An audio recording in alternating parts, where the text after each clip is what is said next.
Hey you guys, so this is gonna be a different video kasi dito sa video na to you're gonna watch me eat. Yes, this is my new segment again dito sa aking YouTube channel. I promise you guys na I'll be making more videos. I'll try to make probably at least 2 videos per week because I have a lot of segments in my mind and this is one of them. So maybe 2 or more, okay? So this is the eating segment, or I'm just gonna call it eat. And ang dami kong binili from Daiso, Japan. Di ba may mga snacks sila doon and parati ko yung nakikita pero hindi ko pinapansin kasi parang iniisip ko ang pricey niya kasi 88 pesos. Pero today nagpagupit ako tapos katabi kasi nung bench fix dito sa Robinsons Metro East yung Daiso. Pagkakita ko, they were on sale. So sabi ko tamang-tama to for my segment na eat. So yun, pero I wanted each video na may theme. So for this video, it's gonna be the matcha or green tea theme snacks from Daiso, Japan. Okay, so I'm just gonna pull out everything na nandito sa loob and then kainin ko siya isa-isa, titikman. Hindi ko naman siya pwede ubusin kasi ang dami niya. May on focus there. I think I have about 5 snacks here. So, tignan natin. Jumble muna. You guys have my new background. Also my haircut. Parang ganito talaga yung bagay sa akin kasi pag mahaba yung sides, hindi siya, parang ang tanda ko tingnan pag mahaba yung sides. Nakakabata pag maikli. Medyo mahaba pa nga, sabi ko. Iklian konti, wala doon yung kumugupit sa akin. Anyway, ang daldal ko, di ba? So, ang first snack na nakuha ko is Pocky? Pocky or Pocky? I don't know. So anyway, Pocky. Green tea matcha flavor biscuit stick coated with green tea flavor confectionery. This is green tea matcha from Japan. Eto, this is 44 pesos lang. Let's see if you guys can see there.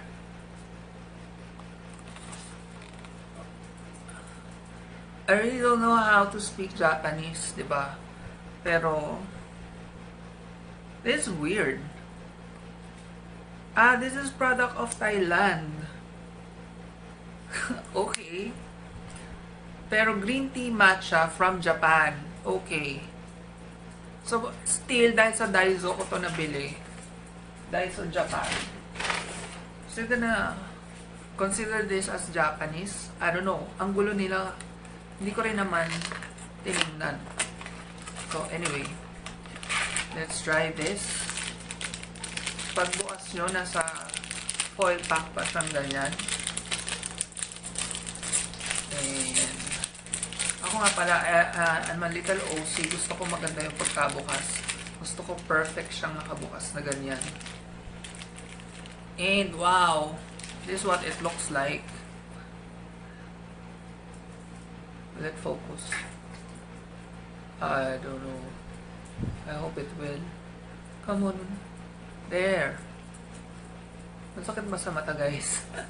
So anyway, stick siya covered with matcha green tea. So, amuyin ko muna. Typical smell ng matcha, yung amoy green tea, na parang matamis yung amoy, may pagka-milky. So, I'm gonna take my first bite.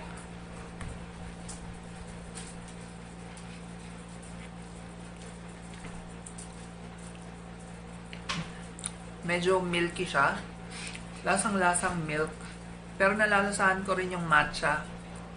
By the way, favorite ko talaga yung matcha. Anything na may matcha. Kaya nga, ito yung unang-una kong ginawa. Tapos yung biscuit niya, it melts in your mouth.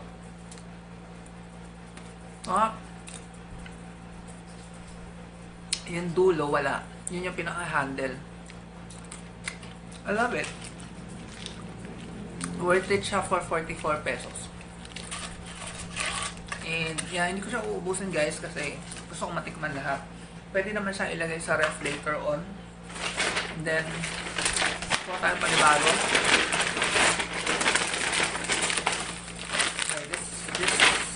are next.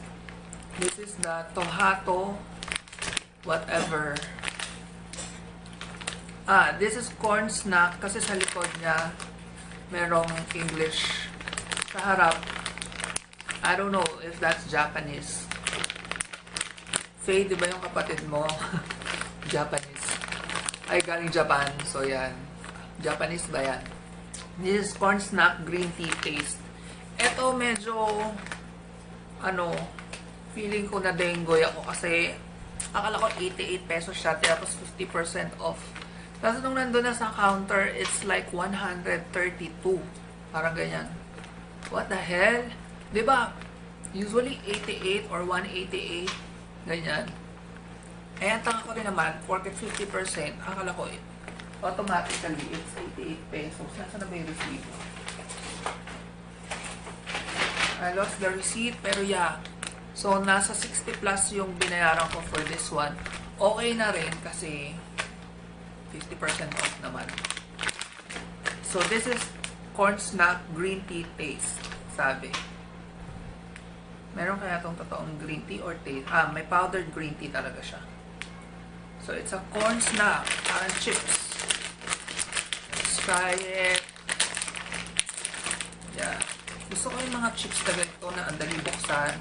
And like I said, OC ako guys. Gusto ko perfect. Ganyan. Nakabukas talaga. Yung iba diba tinitare lang na ganyan. Ako no. Kailangan perfect. So, yeah, this is what it looks like. Para din siyang flower. Tapos, ito naman, medyo may amoy caramel. I think covered siya with sugar. I'm not really sure Parang amoy caramel eh. And then, para siyang rice. Pero sabi, corn. Corn snack. So, it's corn. Pero, yung texture niya, parang rice puff. Parang ganyan. So, let's try.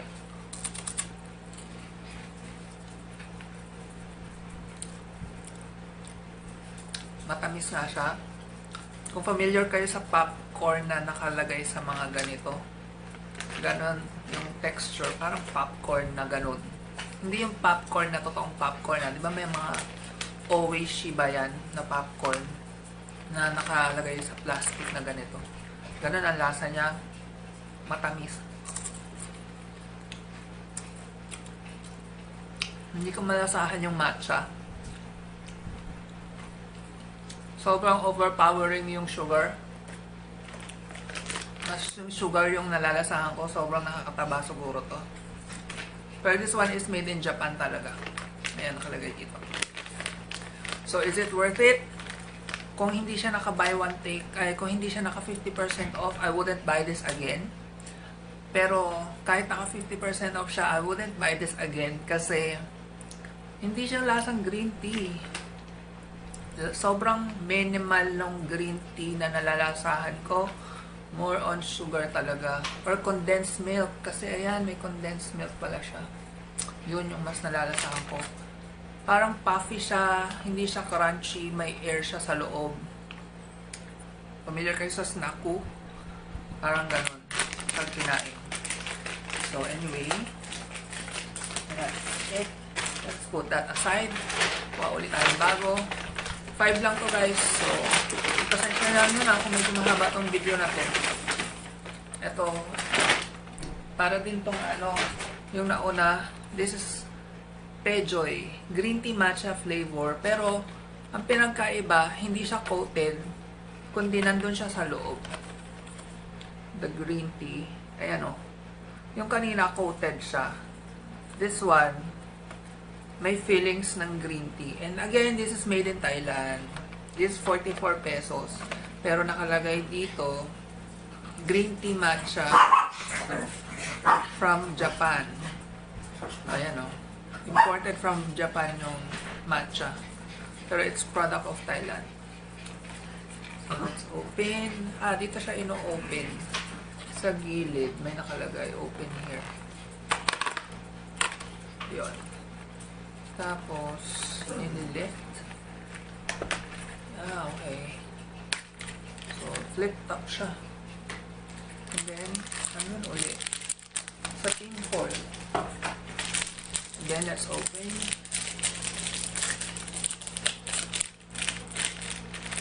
Okay, yan. Ang nipis din niya, parang yung kanilang Pocky. So, this one is biscuit naman sa labas. Kaya nga, parang ba ito mako-focus sa inyo. Ayan. Biscuit siya sa labas. Yan sa loob, yung green tea. I don't think that can focus. Ang hirap. So anyway, you get the point, right?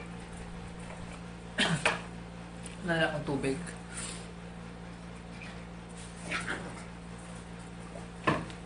So let's try. Yung amoyin ko pala muna. Amoy biscuit, parang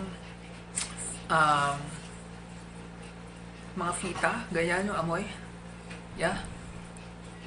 Hindi ko maamoy yung green tea kasi nasa loob.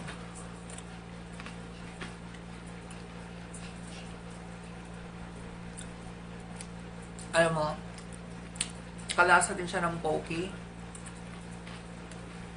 Kasi nasa loob. Nilaloko ko nito ng Pejoy na to eh. Kalasa na ng Pocky. Kaya nasa loob. Pero masarap. 44 pesos. It's it. And hindi ko nakasela.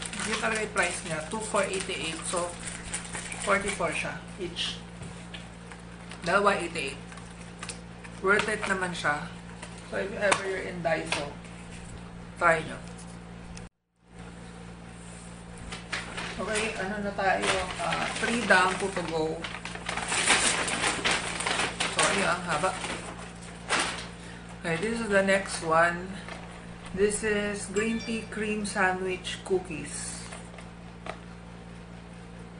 So, cookie siya na may palaman ng green tea. Still 50% off. This is 88 regular price pero 44 na lang. Nakakabusog. At nakakataba itong segment ko na. Okay, it's in tin foil.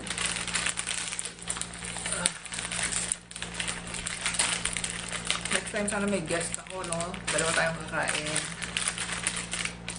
Okay, ganitong itsura niya. By the way, nasa tray siya sa loob. Yan, may tray sa loob. And then, ito po siya. Your typical biscuit with filling. Yan. And matcha. Ito, kakaiba yung amoy. Parang herbs. Amoy damo. Yeah. Amoy damo.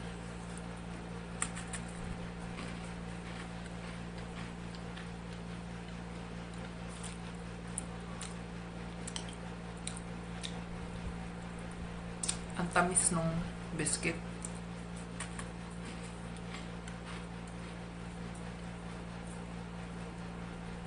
Nahanap ko yung lasa ng matcha.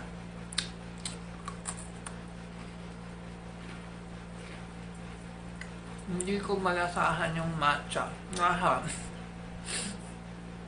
Ang nalalasahan ko ay biscuit. Sorry. Hindi na lang matcha. Ang tamis niya. Walang lasang matcha. Let's go to the last one. The last one is Wabisoke Matcha Japanese style biscuit again. Ito square naman siya. This is 70% off. Nasa 20 pesos lang to. I don't know. Let's try kung bakit siya 70% off. Ang ganda pa naman ng packaging na. Parang Japanese na Japanese. Right?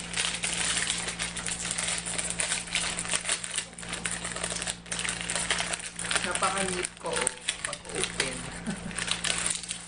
Yan, nasa tray ulit siya. Wala siyang filling. It's a biscuit with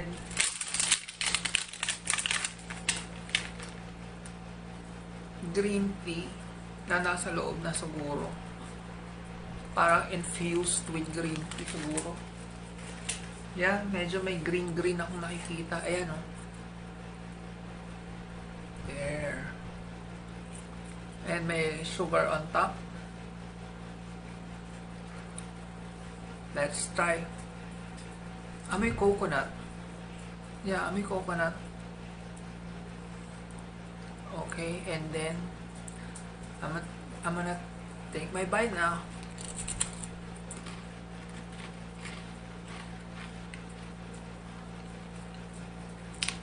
I bet may coconut to.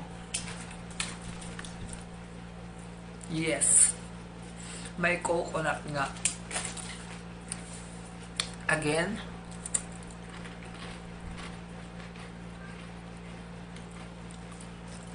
Mas nalala sa akin pa yung coconut kaysa sa matcha. Pero masarap to compared dun sa isang biscuit. Mas type ko to. For 20 pesos. Kasi nga naka 21 ata, 22. Something like that. Naka 70% off siya. Mas gusto ko pa to. Sarap.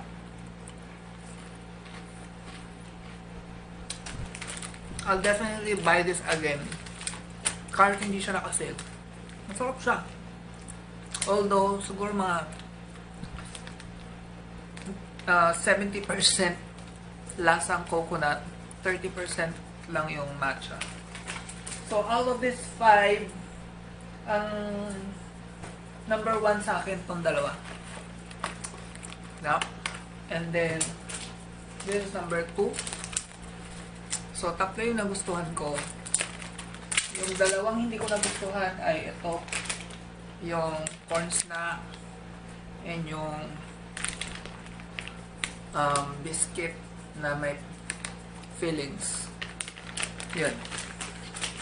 So that's it for this video. Grabe ang haba. Sorry guys. Ganun talaga. Expect nyo na kapag ganitong kainan. Mahaba talaga kasi kakain tayo. I hope you guys enjoyed this kind of video and see you guys next time. Bye! Bye na!